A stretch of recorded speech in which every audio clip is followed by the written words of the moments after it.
안녕하세요. 소도시에 살고 있는 30대 후반의 여자입니다. 저에겐 가슴에 맺힌 한이 있었는데 이젠 괜찮아진 것 같아 사연을 쓰게 되었습니다. 제 인생 중 가장 힘들었던 결혼 생활 이야기를 써보겠습니다. 저는 초등학교 고학년이 되었을 때 보육원에 들어갔어요. 아빠는 제가 아주 어릴 때 돌아가셨고 엄마는 제가 7살 때 집을 나가 소식이 끊겼답니다. 할머니 손에서 자라다가 4학년 때 할머니가 돌아가셔서 사회복지사가 도움을 줘 보육원으로 들어가서 자랐어요. 19살 때까지 보육원에 저를 찾아오는 사람은 아무도 없었어요. 다른 아이들은 친척들도 오시고 가끔 낳아주신 엄마나 아빠가 들렀다 가는 걸 봤는데 그게 참 부러웠어요. 만날 가족이 있다는 것만으로도 샘나고 그랬던 것 같아요. 보육원에서 나올 때 지원금을 받고 나와서 바로 방부터 구했어요. 혼자 살기 딱 좋은 원룸을 구했고 패스트푸드점에서 햄버거를 만들고 콜라를 따라가며 일했습니다. 제가 보육원에서 자라며 가끔 먹는 햄버거가 그렇게 맛있어서 패스트푸드점에서 일하게 된 겁니다. 거기서 3년을 넘게 일했는데 회의감이 들었어요. 누구나 만들 수 있는 햄버거를 계속 만들어서 뭐 하겠나? 성장하지 못하고 계속 제자리인데 라는 마음이 크게 들어서 과감하게 일자리를 한식당으로 옮겼습니다. 잔치나 상견례를 하러 오시는 분들이 많은 식당이었어요. 엄청나게 큰 식당에서 주방 보조부터 시작했어요. 요리사님들한테 기술을 배울 때까지 1년의 시간이 걸렸답니다. 이후 제가 만든 음식을 손님께 내어드리면 맛있다는 소리를 들으면 뿌듯했어요. 그때부터 제 목표는 단 하나였습니다. 저만의 식당을 차려서 손님들께 맛있고 특별한 음식을 드리는 것이었죠. 그 꿈은 7년 뒤에 이뤄졌어요. 제 나이 31살에 20평 남짓 되는 식당을 차렸답니다. 메뉴는 제가 좋아하고 자신 있는 칼국수로 정했고 여름에는 냉면을 추가하기로 했어요. 칼국수는 기대 이상으로 많이 팔렸어요. 주변에 칼국수 집이 하나도 없어서 그런지 식사하러 많이들 오셨답니다. 단골 손님이 엄청 많이 늘어나면서 망할 걱정 따위는 하지 않아도 되었어요. 손님들은 젊은 사장인 저에게 관심을 많이 보였는데 그중 한 어르신이 집요할 만큼 저에게 집착하셨어요. 저를 여자로 보는 게 아니라 자신의 아들의 짝으로 드리고 싶다고 허구한 날 선을 보라고 하셨답니다. 아이 박 사장, 우리 아들 만나달라니까. 우리 아들 부동산 중개인이야. 그거 은퇴 없는 거 알지? 먹고 사는데 지장 없다고. 어르신, 전 결혼 같은 거 꿈도 못 꾸고 있어요. 열심히 일해서 부자 되는 것만 생각하고 있다고요. 아이 지금도 충분하지 않아? 얼마나 더 많이 벌려고 그래? 아이 그리고 사람이 살면서 연애를 안 하면 금방 늙어. 남자를 사귀어야 더 예뻐지고 젊어지는 거라고. 어르신, 별 말씀을 다 하시네요. 칼국수나 드세요. 저는 성 같은 거 안 봐요. 아시겠죠? 그렇게 거절 의사를 표현했는데도 하루가 멀다고 칼국수를 드시러 와서 자신의 아들을 만나라고 노래를 불렀답니다. 너무 지겹게 말씀하셔서 한번 만나보겠다고 했어요. 대신 한 번만 만나고 관둬도 뭐라 하지 말라고 했습니다. 그렇게 며칠 뒤 어르신의 아들을 밖에서 만나게 되었는데 생각보다 괜찮은 남자가 나왔더라고요. 인물도 좋고 키도 크고 환한 미소를 자주 지었는데 금세 빠져들겠더라고요. 비단 저만 남자한테 호감을 느낀 것이 아니라 그쪽도 저를 마음에 들어해서 한 번의 만남이 아닌 여러 번의 데이트를 즐기게 되었답니다. 결국 어르신의 아들과 연애를 하게 되었고 1년 만에 결혼까지 계획하게 되었어요. 혈혈단신이었던 제가 가정을 이루고 싶다는 소망을 품게 됐죠. 저희 두 연인은 목표한 대로 결혼식을 금방 올렸어요. 단골 손님이었던 어르신은 시아버지가 되어 며느리인 저에게 푸짐한 사랑을 주셨답니다. 아가, 난 일이 이렇게 될 줄 알았어. 널 처음 봤을 때 내 며느리로 콕 찍었단 말이지. 이제 내 아들이 예쁜 색시를 만났으니 여한이 없네. 내 아들 엄마 없이 내 손에 걷는데 꽤 착하게 큰 편이야. 속 썩이는 일은 많지 않을 거야. 그래도 다투게 된다면 내가 세기 네 편에 서서 아들놈을 혼내주고 할 거야. 아버님, 그 약속 꼭 지키셔야 해요. 항상 제 편이 되어주셔서 그이가 엇나가지 않게 해주셔야 해요. 뭐 그럴 일은 없겠지만 만약 엇나간다면 다리 몽둥이를 분질러서라도 세기 화를 풀어줘야지. 아무튼 고맙다, 세아가. 시아버지는 저를 그렇게 좋아해 주시고 아껴주셨습니다.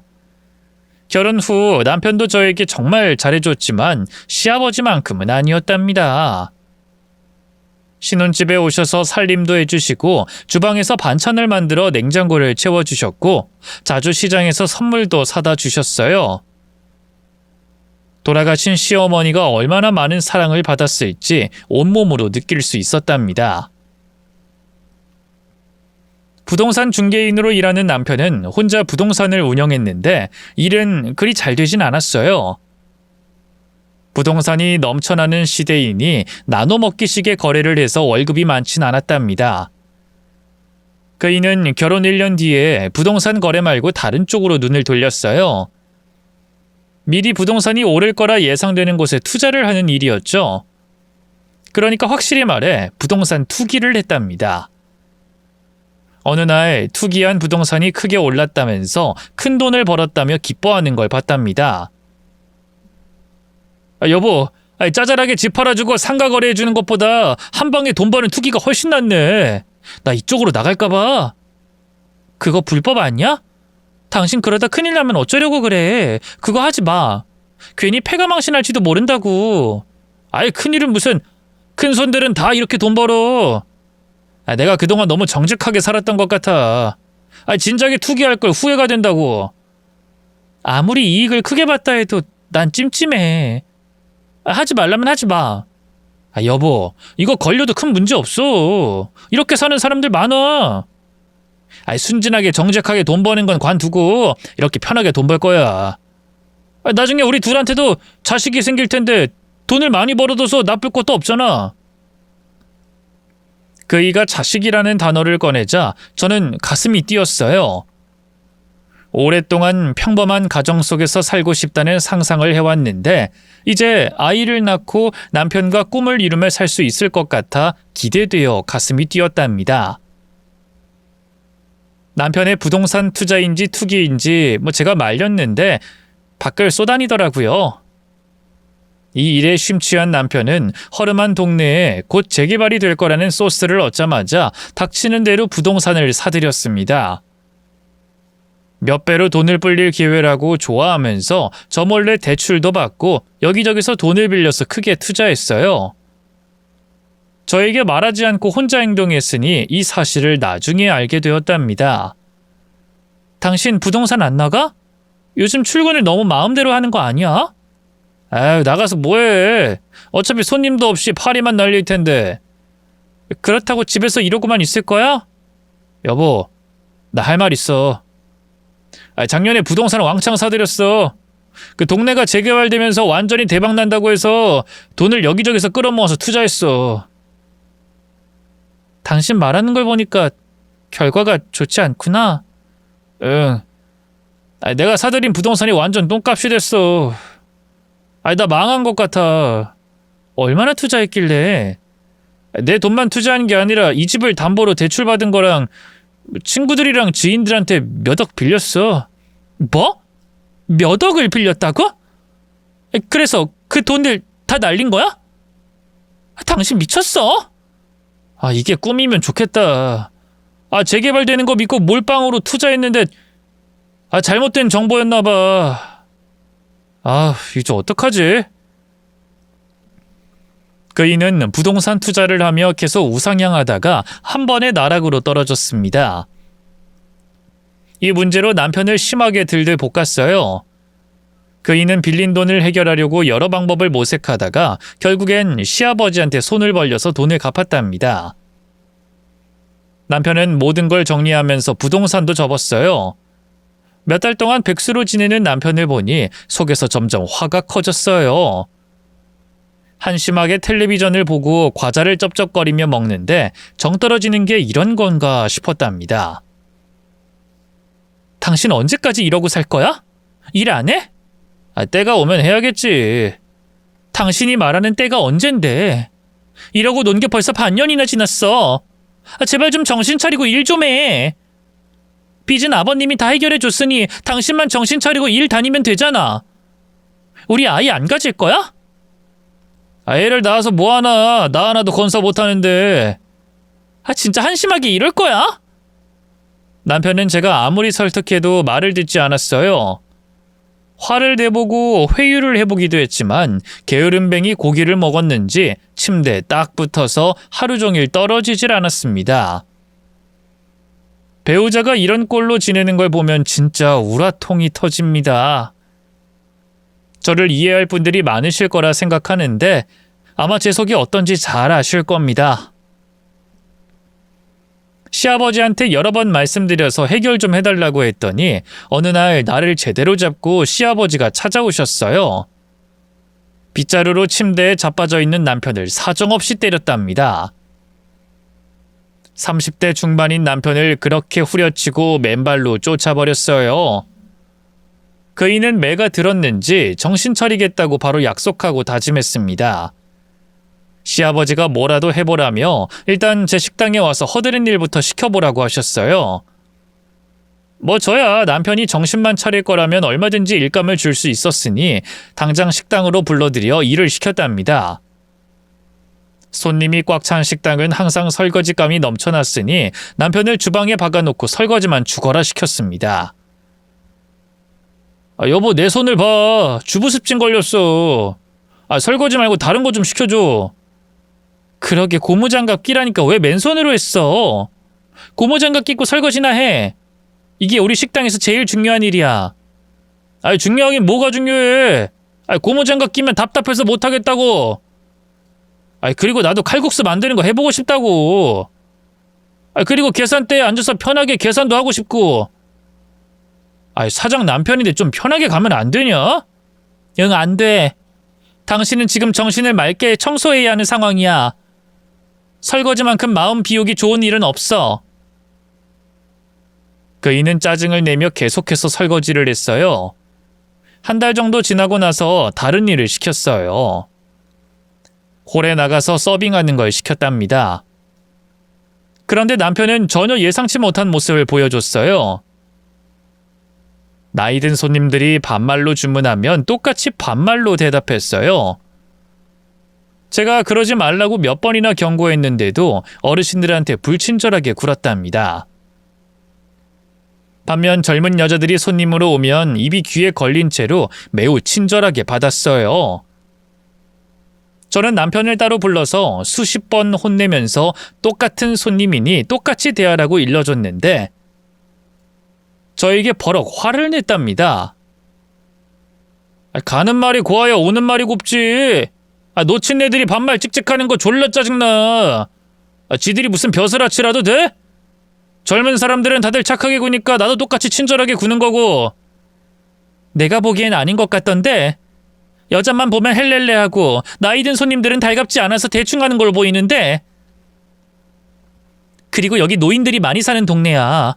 반말하는 게 불편하긴 하지만 다 우리를 자식같이 생각해서 그렇게 말씀하시는 거라고. 자식 같긴 개뿔. 꼰대들 상대로 장사하더니 당신도 꼰대가 됐냐? 아무리 손님이어도 기본 예의는 지켜야 한다고.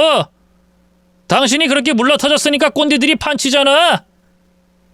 우리 가게 주 손님층이 노인들이라고 몇 번을 말해. 반말하는 거 참는 게 그렇게 힘들어? 당신 안 되겠다. 그냥 다시 주방으로 들어가서 설거지나 해. 홀은 내가 할 테니까. 결국 남편을 다시 주방에 넣었습니다. 그러자 남편은 얼마 뒤에 식당을 안 나오더라고요. 자기 할 일이 아닌 것 같으니 새로 일자리를 구하겠다고 했습니다. 다시 부동산 중개인으로 남밑으로 들어가 일을 하게 되었는데 아침 일찍 나가서 늦게 11시나 돼서 집에 들어왔어요. 뭐 하느라 늦냐고 물었더니 집을 한 채라도 더 보여주고 팔겠다고 일만 했답니다. 정신 차리고 돈 벌겠다고 하더군요. 그 말에 고지고대로 믿었던 저는 남편이 하는 일에 잔소리하지 않고 응원과 격려를 해주면서 지냈어요. 그런데 돈을 번다고 그렇게 오래 일하면서 생활비를 한번 주질 않더라고요. 여보, 밖에 나가서 고생하는 거 알겠는데 생활비 좀 줘야 하는 거 아니야? 좀 기다려. 아직 큰 수익이 나지 않았으니까 당신이 버는 돈으로 생활비 해. 그래, 더 기다려 줄게. 근데 당신 날마다 늦게 들어오는 것 좀 고치면 안 될까? 오래 일한다고 돈을 더 버는 것도 아닌데 꼭 그럴 필요가 있어? 우리 부부잖아. 결혼 생활 중인 부부. 우리 둘이 같이 시간 보낸 게 언젠지 모르겠어. 우리가 신혼이냐?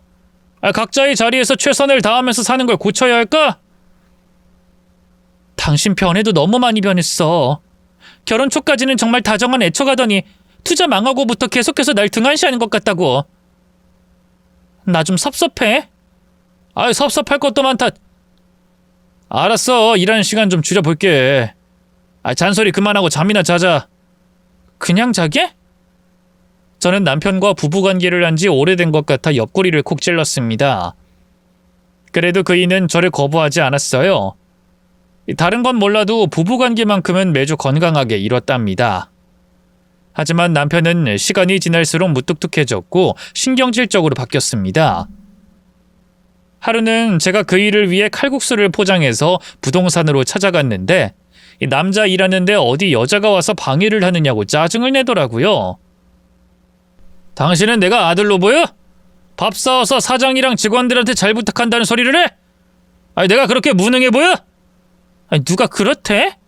난 단지 당신을 위해서 서프라이즈 선물을 한 거야. 서프라이즈 같은 소리 하네. 칼국수 장사하는 게 뭐 자랑이라도 되냐? 여보, 무슨 말을 그렇게 해? 당신은 내가 칼국수 장사하는 거 창피해? 아니라고는 말 못하지. 당신이 좀 배운 사람이었으면 자랑하고 싶겠지만 고졸에 고아에 시장 바닥에서 칼국수나 파는데 누구한테 보여주고 싶겠어? 당신 말 다 했어?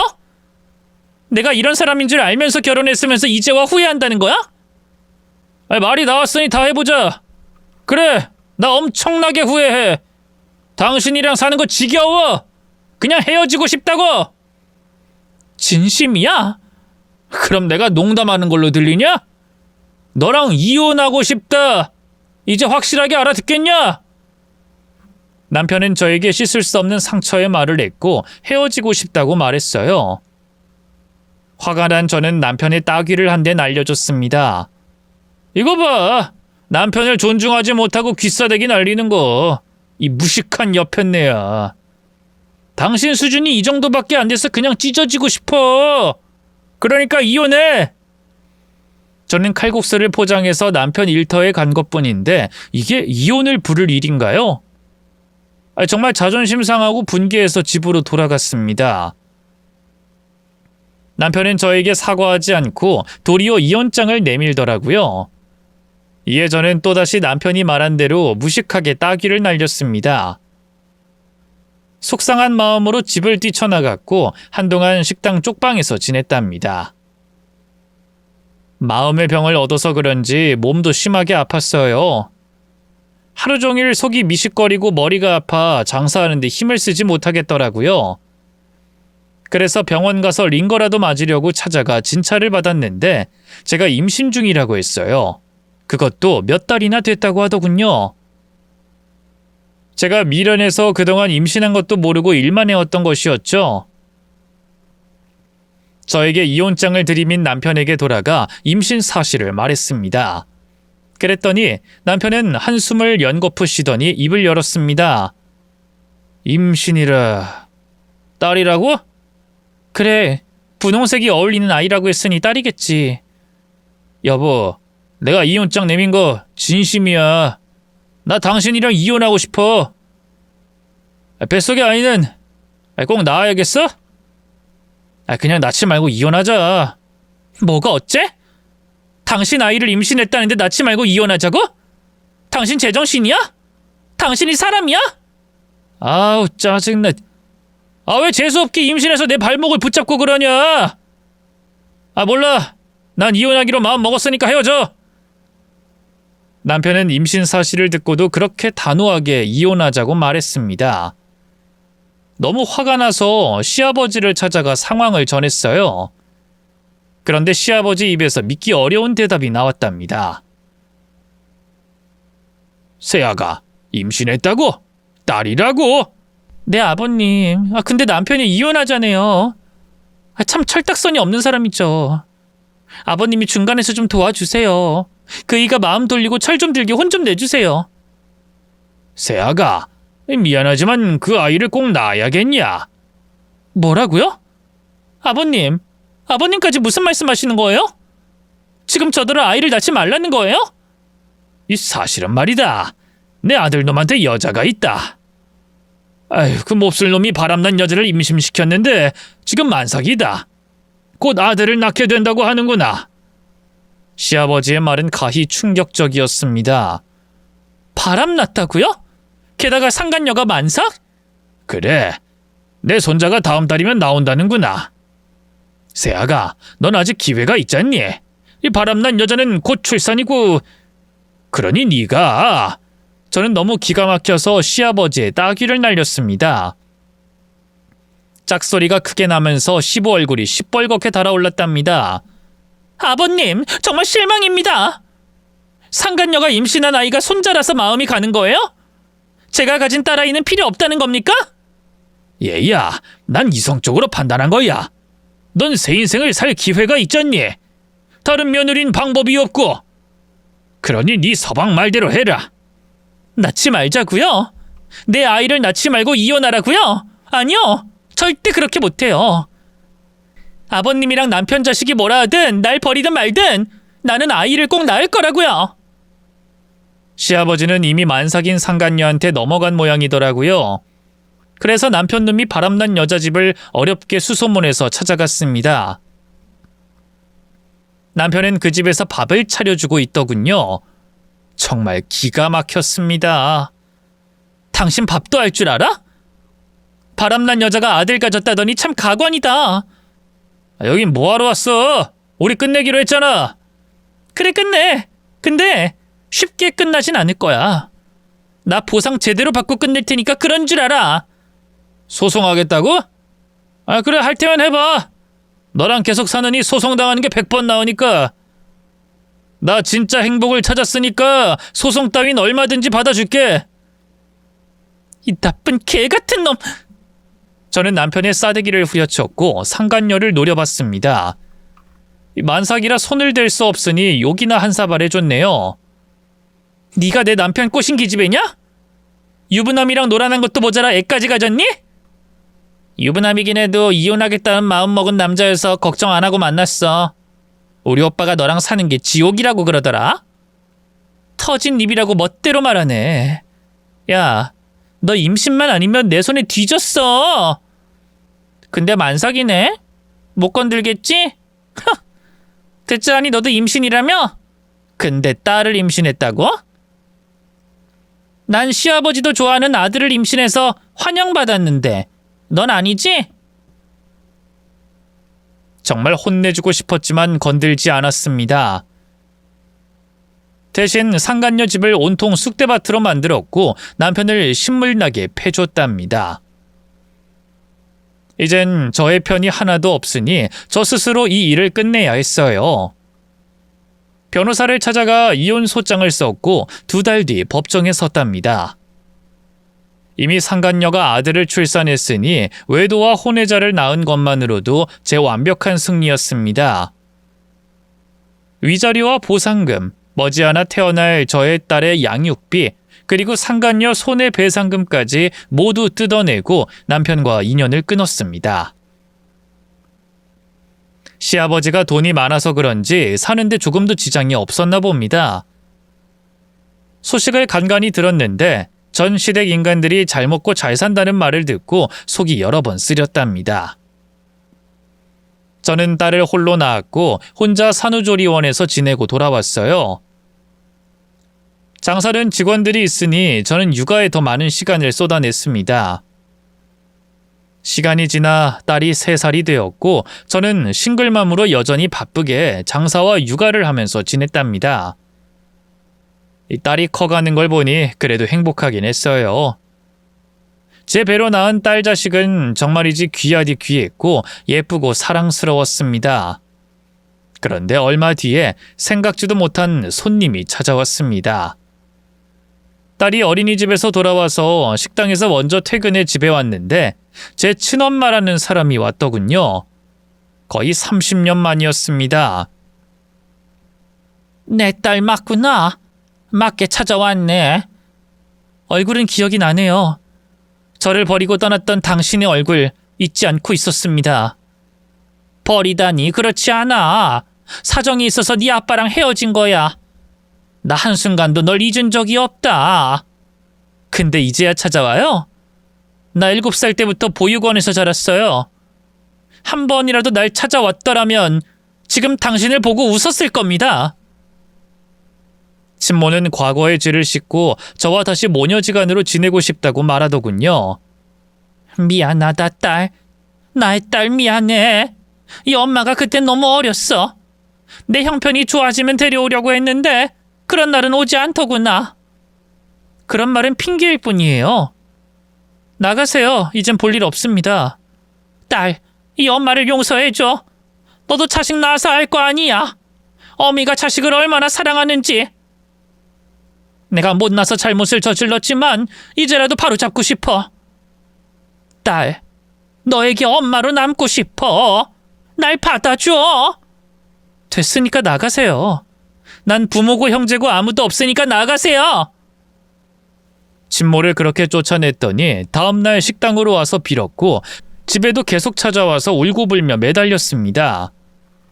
그런데 엄마의 말처럼 제가 자식을 낳아서 그런지 엄마가 불쌍하다는 생각이 들었어요. 그 시절 아빠와 무슨 이유로 싸우고 집을 나갔는지도 몰랐고 혼자 여태까지 힘들게 살아왔다고 하니 괜히 보살펴주고 싶은 마음이 들었습니다. 그래서 마음의 문을 조금 열어서 오갈 곳이 없다는 엄마를 저희 집에서 잠시 지내게 해드렸답니다. 갈 곳이 없다고 하니까 당분간만 지내세요. 고맙다 딸. 나 정말 잘할게. 널 위해서, 손녀를 위해서 최선을 다할게. 그건 알아서 하시고 빨리 나갈 생각이나 하세요. 내 식당에서 일하면 어떻겠냐고 하셨죠? 일손 부족하니까 내일부터 설거지하러 나오세요. 월급 챙겨드릴 테니 그 돈 모아서 자립하세요. 아셨어요? 난 돈 필요 없다. 그냥 일할게. 그건 제가 원하지 않으니 돈 받고 일하세요. 돈 모아서 나가세요. 말은 그렇게 했지만 절 간절히 원하는 엄마에게 기대고 싶었습니다. 애정결핍이 심한 저였으니 이렇게라도 찾아온 엄마한테 고마운 마음이 들었네요. 다음 날부터 엄마는 제 식당에서 아주 열심히 일해주셨어요. 힘들다는 말씀 한마디 안 하고 무리하더라고요. 한 달 동안 노력하는 걸 보여주셨으니 저도 말을 곱게 하며 월급을 드렸습니다. 저기, 엄마, 이거 받으세요. 월급이에요. 방금 엄마라고 했니, 딸? 아유, 고맙다, 고마워. 날 엄마라고 불러줘서 고마워. 저한테 엄마로 남고 싶다고 하셨으니까. 그리고 저도 어른이고 자식이 있는 엄마니까 이해해 보려고요. 아유, 우리 딸 정말 천사 같구나. 이 엄마 없이 잘 커줘서 고맙기만 하다. 근데 이 돈은 못 받아. 내가 무슨 자격으로 월급을 받겠니? 일하셨으니 받으셔야죠. 아니야, 난 돈 필요 없어. 돈 욕심도 없고 그저 너와 손녀 옆에서 지내는 것만으로도 충분하다. 그 돈은 넣어둬라. 제가 억지로 주머니에 넣어드렸는데도 월급을 안 받고 일하시겠다며 고집을 부리셨어요. 결국엔 제가 져서 도로 돈봉투를 제 주머니에 넣었답니다. 3개월 동안 엄마가 옆에서 식당 일도 해주시고 딸 육아를 잘 도와주셨어요. 그리고 저를 버린 전남편과 시아버지의 욕을 시원하게 해주셨답니다. 그 인간들 나중에 벼락 맞아 돼질 거다. 어떻게 본처를 버리고 상간녀를 받아들일 수가 있니? 아이, 정말 이해가 안 되는 것들이구나. 딸, 그것들이 벼락 맞기 전에 엄마가 가서 확 없애버릴까? 됐어요. 그것들 얼굴 보는 게 지옥인데 뭐하러 찾아가요? 아이고, 그래, 뭐 네 말도 맞구나. 아이, 근데 딸, 너 식당을 넓힐 생각 없니? 아이, 조금만 더 넓으면 매출이 훨씬 더 오를 것 같던데. 전 지금도 충분해요. 우리 딸 뒷바라지 해줄 형편은 되니까 큰 욕심 부리지 않을 거예요. 아유, 그렇게 생각하지 마. 너 새 시집도 가야지.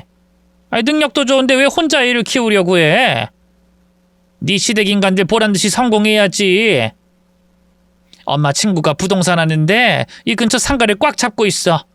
내가 부탁하면 임대료랑 보증금 조금이라도 깎을 수 있을 거야. 엄마가 알아볼까? 엄마의 말을 들어보니 욕심이 나더라고요. 식당 확장을 생각해 본 적도 많았으니 안 될 건 없다고 판단했죠. 그래서 엄마한테 알아봐 달라고 이야기했습니다. 일주일 뒤에 엄마와 상가를 구경하러 갔는데 진짜로 터도 좋고 유동인구가 많은 곳이라 계약하고 싶은 욕심이 바로 들었습니다. 딸 어때? 여기 좋지? 여기 공실이라 권리금도 필요 없으니까 딱이야. 아이, 건물주도 나랑 친분이 있는 아저씨라서 임대료도 깎아준대. 정말 잘 됐어요. 그럼 보증금만 마련하면 되겠는걸요? 공사 잘해서 장사하면 사람들이 물밀듯이 모여들겠어요. 아유, 역시 내 딸이 장사꾼이라 뭘 안 해. 평수가 좀 넓고 해서 보증금은 좀 많이 줘야 할 거야. 공사비까지 몇 억 들 텐데 아마 금방 본전 뽑을 거다. 네, 좋아요. 가진 돈이랑 가게를 담보로 대출받으면 되겠어요. 그렇게 해서 전 남편에게 받은 위자료와 대출을 받아 계약을 했고 새로운 자리에 제 식당을 공사하기 시작했습니다. 아침에 공사하는 걸 보러 가려고 엄마를 불렀는데 방에 안 계시더라고요. 전화해도 안 받길래 일단 혼자 가서 인부들이 일하는 걸 두 눈으로 일일이 확인했습니다. 그런데 오전 중에 누군가 찾아왔어요. 아니, 여기 내 건물인데 마음대로 뭐 하시는 겁니까? 네? 아주머니가 건물주라고요?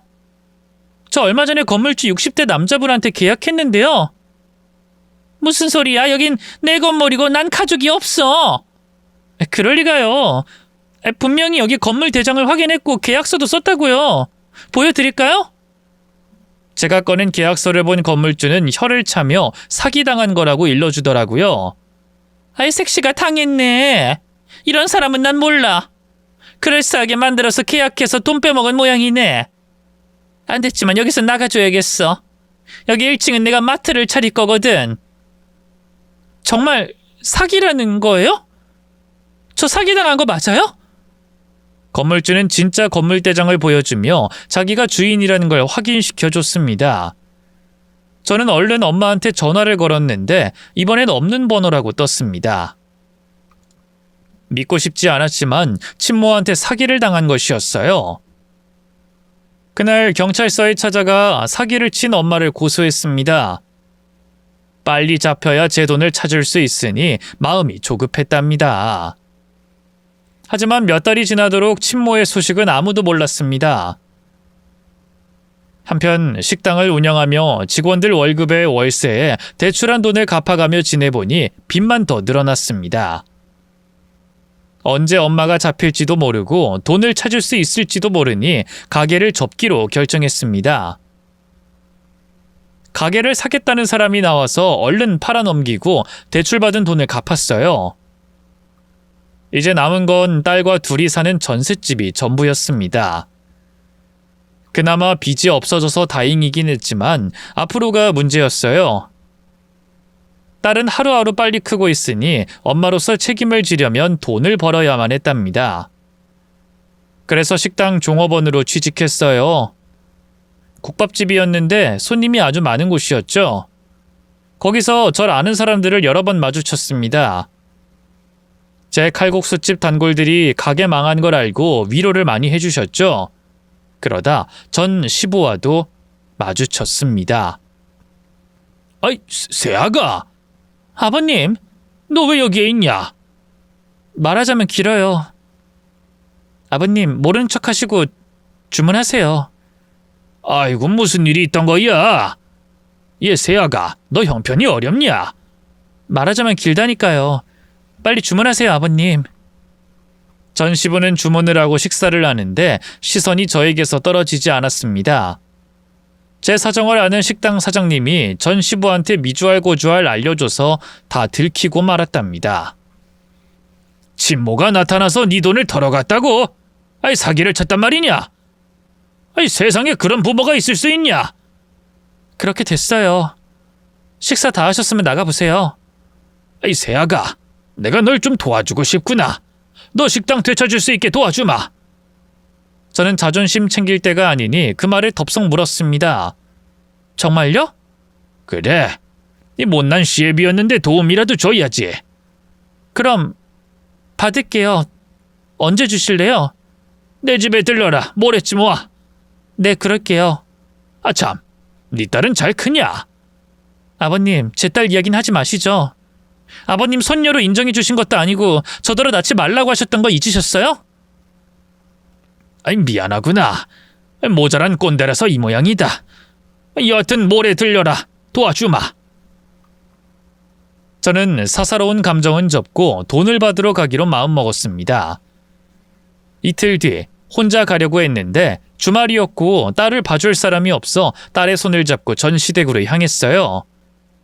초인종을 눌렀더니 전 시부가 아닌 전 남편이 문을 열어줬습니다. 어라? 당신 왔어?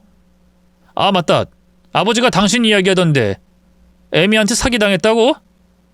당신 있는지 몰랐어. 다음에 다시 올까? 아니야, 들어와. 아, 당신 딸도 데려왔네. 귀엽게 생겼다. 어서 들어와. 저와 딸은 실내로 들어갔어요. 그런데 전 남편만 있는 게 아니라 상간녀도 있었습니다. 인사하는 게 역겨워서 못 본 척하고 전 시부를 찾았습니다. 아버님은 어디 계셔? 곧 오실 거야.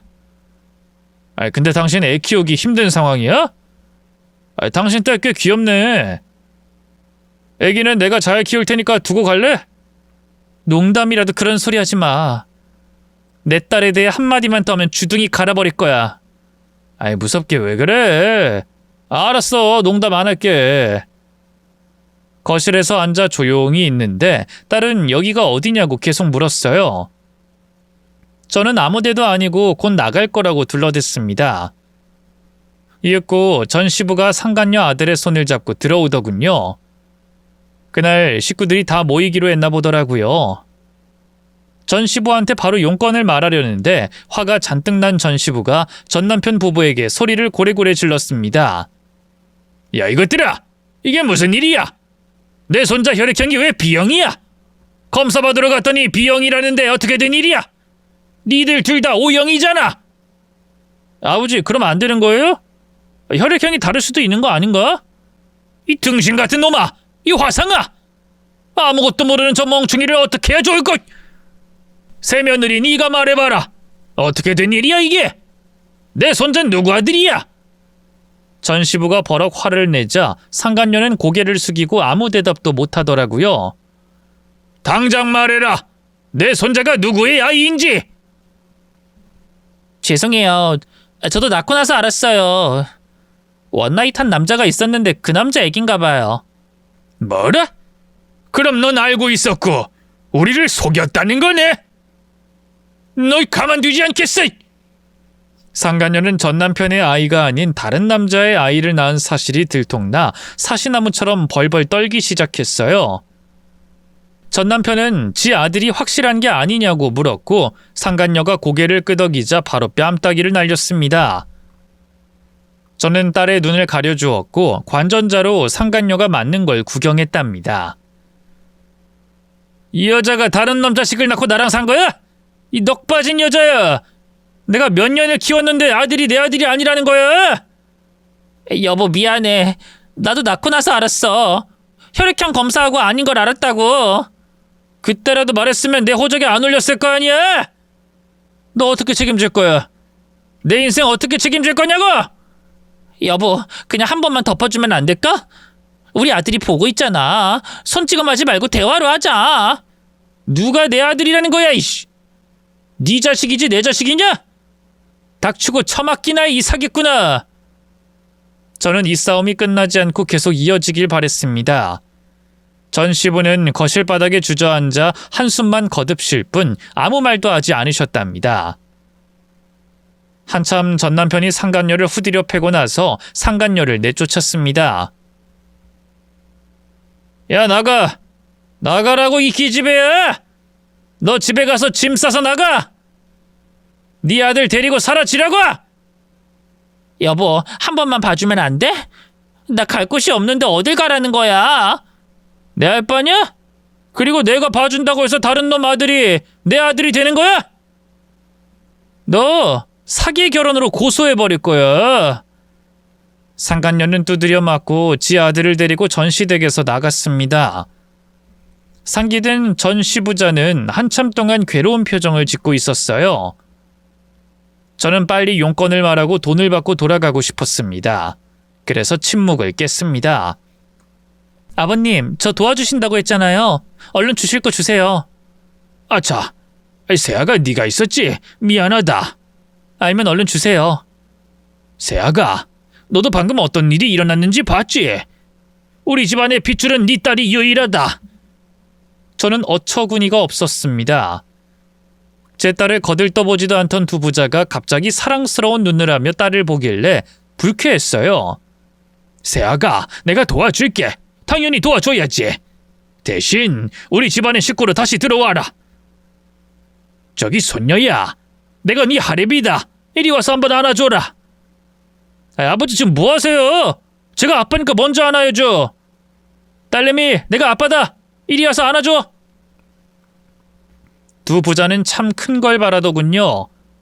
저는 딸의 손을 잡고 놓아주지 않았습니다. 아버님, 도와주실 거예요, 말 거예요? 아이, 도와준다니까. 우리랑 한 식구로 살아주면. 갑자기 조건부가 됐네요. 어이가 없네. 됐어요. 내가 딸 가지고 장사하는 그런 미련하고 멍청한 엄마 아니거든요? 내 딸이 당신들 얼굴 보고 살 일은 없습니다. 아시겠어요? 제가 딸을 데리고 나가려고 했더니 두 부자가 현관 앞에 서더니 두 팔로 가로막았어요. 지들 아들이자 손자가 딴 놈씨라고 하니 이렇게 제 딸에게 집착하는 걸 보니 역겨워서 가만두고 싶지 않았습니다. 당장 전 남편과 전 시부의 뺨을 한 대씩 갈겨버렸습니다. 그러자 두 부자는 신발장 앞에서 무릎을 꿇더군요. 세아가, 너와 손녀가 돌아와라. 내가 과거에 큰 잘못을 한 거 안다. 내 전 재산이라도 줄 테니 우리 아들이랑 다시 재결합을 해다오. 여보, 사실 나 당신이 그리웠어. 당신과 이혼하고 맨날 후회하면서 살았다니까. 나한텐 당신이 전부야. 이건 팩트라고. 우리 같이 딸 키우면서 살자. 웃기고들 있네. 어디서 감히 그 더러운 입에 내 딸을 올려? 나한테 했던 말 기억 안 나? 낳지 말고 이혼하자고. 낳더라도 나 혼자 알아서 키우라고 했던 이놈의 말이 기억 안 나는 거야? 전 남편의 싸대기를 내려치며 소리쳤습니다. 그러자 그이는 두 손을 싹싹 빌면서 사정했어요. 전 시부도 마찬가지였고요. 하지만 저는 절대로 네버 받아줄 마음이 없어서 과감하게 두 부자를 발로 걷어차서 나갈 자리를 만들어 딸과 나란히 퇴장했습니다. 제가 일하는 곳을 아는 전 시부가 전 남편을 데리고 날마다 찾아와서 식당을 관뒀어요. 아무리 말하고 때려도 꽝 대신 닭으로 제 딸을 자식으로 키우고 싶은 모양이었나 봅니다. 아무튼 식당을 관두고 집도 다른 곳으로 조용히 이사했습니다. 한편 친모를 잡아달라고 했는데 여전히 경찰들은 진전이 없어서 탐정을 고용했었는데 2달 만에 잡았다고 연락이 왔어요. 경찰서로 인계했다고 해서 얼른 달려갔죠. 친모와 공범 둘은 대가리를 책상에 받고 있더라고요. 저는 가장 먼저 돈부터 물었습니다. 내 돈은? 이봐, 내 돈 어쨌어? 다 썼어? 왜 말이 없는 거야? 형사님, 제가 사기당한 돈은 어떻게 됐어요? 찾았습니다. 다행히 돈을 쓰진 않고 다른 사기를 치고 있었다네요. 탐정이 와서 다 진술했습니다. 내 돈 찾았네. 됐어. 저는 안도의 한숨을 쉬며 의자에 앉았습니다. 그런데 눈치 없는 친모가 머리를 들며 말을 걸었습니다. 딸, 날 고소한 거 취하해라. 너랑 나랑 가족관계인데 어떻게 고소를 하니? 아줌마, 나랑 호적상 아무런 사이도 아닌 거 몰라요? 진작에 아빠랑 이혼하고 집 나갔고 30년 가까이 지나고 날 찾아와 사기 쳐먹은 거잖아. 내가 순진했지. 이런 사기꾼한테 마음을 내어주다니. 아우, 한심하다. 아유, 딸, 내가 사기친 거 아니야. 돈을 더 불려서 돌려주려고 그랬어. 딸내미, 네가 말만 잘하면 나 그냥 나갈 수 있어. 돈도 다 찾을 수 있다고. 난 네 돈 안 썼다.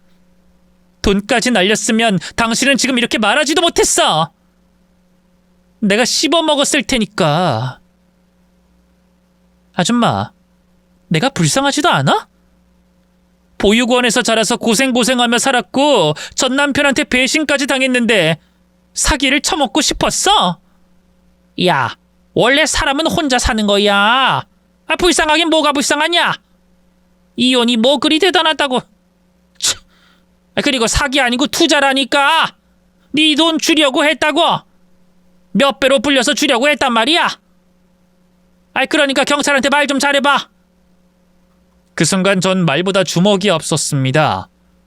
친모 뒷머리를 잡고 책상에 쾅 찍어버렸습니다. 아유, 넌 뭐하는 짓이야? 엄마한테 이래도 되는 거야? 엄마 같은 소리 하네. 내가 마음 약해져서 당신을 잠시 받아줬는데 아주 어리석은 짓이었어. 날 버리고 도망간 여자가 뭐가 좋다고 받아줬는지. 이 사기꾼 아줌마야, 콩밥 먹고 정신 차려. 야, 진짜로 날 쳐넣으려고? 이미 내 손에서 떠난 일이야. 니들 나 말고도 다른 사람한테 사기치는 중이었다며? 그냥 감옥 가서 살아. 거기가 새로운 당신의 집이니까. 친모가 저에게 사기친 돈을 경찰을 통해 돌려받게 되었습니다. 그리고 친모와 공범은 사기죄로 구속되는 것으로 끝이 났습니다. 이제 제 인생에 비가 좀 그만 오고 태양이 뜰 것 같았어요. 돌려받은 돈으로 새롭게 칼국수집을 다른 위치에 오픈했습니다. 장사는 중간 이상으로 잘 됐습니다. 직원을 2명 뽑아서 운영했는데 그래도 손이 바빠서 쉴 틈이 없었어요. 딸은 어린이집에서 다 놀고 나면 제 가게에 나와서 손님들 구경도 하고 테이블에 앉아 그림도 그리고 공부도 했습니다. 어느새 그만큼 많이 컸더라고요. 해가 2번 더 바뀌고 많은 변화가 있었어요. 제 딸에게 새아빠가 생겼답니다. 제 식당 종업원이었던 그이는 딸과 잘 놀아주다가 저와 놀아주기 시작했고 연애를 하고 재혼까지 하게 되었답니다. 제 인생의 땅은 이제 흔들리지 않고 단단하리라 믿어 의심치 않았습니다. 어느 날 비가 무진장 쏟아지는 날 손님이 거의 없었어요. 우산 쓰고 길을 걸어도 억수같이 쏟아지는 비 때문에 움직이기 어려웠답니다. 남편과 딸과 셋이 칼국수를 끓여 먹고 있는데 쫄딱 젖은 손님 하나가 들어왔어요. 몰골이 심하게 썩어 있었는데 제 전시부라는 건 알 수 있었습니다. 새아가. 어라? 여긴 웬일이세요? 제 식당은 어떻게 하셨어요? 소문 듣고 왔지. 새아가, 이 칼국수 하나만 해다오. 손님으로 오신 거예요? 좋아요. 앉아서 기다리세요. 칼국수를 끓여 전시부에게 서빙했습니다. 전시부는 수저로 국물을 한 입 떠먹더니 갑자기 오열하기 시작했습니다. 내 팔자야. 아이고, 내가 자식복이 없어도 이렇게나 없나. 새아가, 나 어쩌면 좋니? 무슨 일이길래 울고 그러세요? 내 아들놈이 부동산 투기를 했는데 내 전 재산을 날려먹었다. 뿐만 아니라 은행 대출에 사채까지 써서 완전히 망했다고. 그놈은 지금 도망자 신세가 돼서 어디서 뭐하고 지내는지 몰라. 전시부의 말을 듣고 기분이 좋아졌어요. 꼭 단 거 먹은 느낌이었답니다. 아, 투기해서 말아먹었구나. 그래서 아버님은 지금 어디서 지내세요? 고시원 비용이 밀려서 얼마 전에 쉼터로 옮겼다. 오호라, 그러시구나. 잘 됐네요. 아버님은 폐가망신해서 쉼터에서 살고 그놈은 빚쟁이들 피해서 길바닥에서 노숙을 하고 있을 테니 저한텐 희소식이네요. 제 인생 희로애락 중 가장 큰 희입니다. 뭐야? 넌 우리가 망한 게 웃기니? 네, 엄청 재밌는데? 세아가, 전에도 빌었지만 난 아직 너와 손녀딸과 인연이 되고 싶구나. 난 너희들과 살면 안 되겠냐? 이 꼰대가 돌았나? 이봐요, 나 새 시집 갔어요. 저기 내 남편 안 보여요? 재혼했니? 이럴 수가. 내 손녀가 이젠 다른 놈에게 아비라고 부르고 있구만. 꼰대 할배씨, 조용히 칼국수 먹고 나가세요. 한마디라도 더 하면 저기 있는 내 남편이 가만 안 둘 겁니다. 세아가, 그럼 나 좀 도와주면 안 되겠니? 혼자 살 방이라도 마련했으면 좋겠는데. 말 같지도 않은 소리 하지 마시고 칼국수나 드시죠. 아, 칼국수 계산할 돈은 있어요? 난 할비한테 공짜로 줄 생각이 없거든요. 돈? 하나도 없는데. 국물 한 입 먹었죠? 그럼 그냥 일어나서 나가요. 돈 안 받을 테니까. 나가라고요. 너무하는 거 아니냐? 이 씨애비한테 칼국수 한 그릇도 대접 못하냐? 당연하지, 영감탱이야. 옛날 일 기억 안 나세요? 나한테 한 짓 까먹으셨어? 아유, 그래. 내가 못난 놈이다. 오지 말았어야 했는데 괜히 왔구나. 그걸 알았으면 썩 꺼지세요. 전 시부는 쫄딱 젖은 몸을 그대로 일으켜서 초라하고 불쌍하게 식당에서 나갔습니다. 그러게 저한테 배신을 때려서 이런 꼴을 당하라고 했나요? 이건 다 뿌린 대로 거둔 일이었습니다. 그날 이후로 전 시부도 전 남편의 소식을 듣지 못했습니다. 하지만 확실히 아는 건 두 부자가 패가 망신하고 어렵게 산다는 것만 알고 있답니다. 지금 저는 새 남편과 사랑하는 딸과 셋이 매우 행복하게 잘 살고 있어요. 뱃속에 둘째가 생겨서 아주 조심하면서 지내고 있기도 합니다. 남편이 육아와 식단까지 다 책임지고 있어서 마음 편히 지내고 있어요. 인생은 언제 어떻게 될지 모르나 봅니다. 외롭고 고단했던, 그리고 부하가 치밀던 제 인생이 이렇게 역전이 되었네요.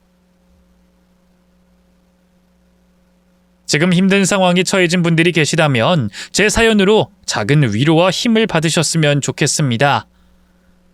그럼 이만 줄이겠습니다. 모두 안녕히 계세요.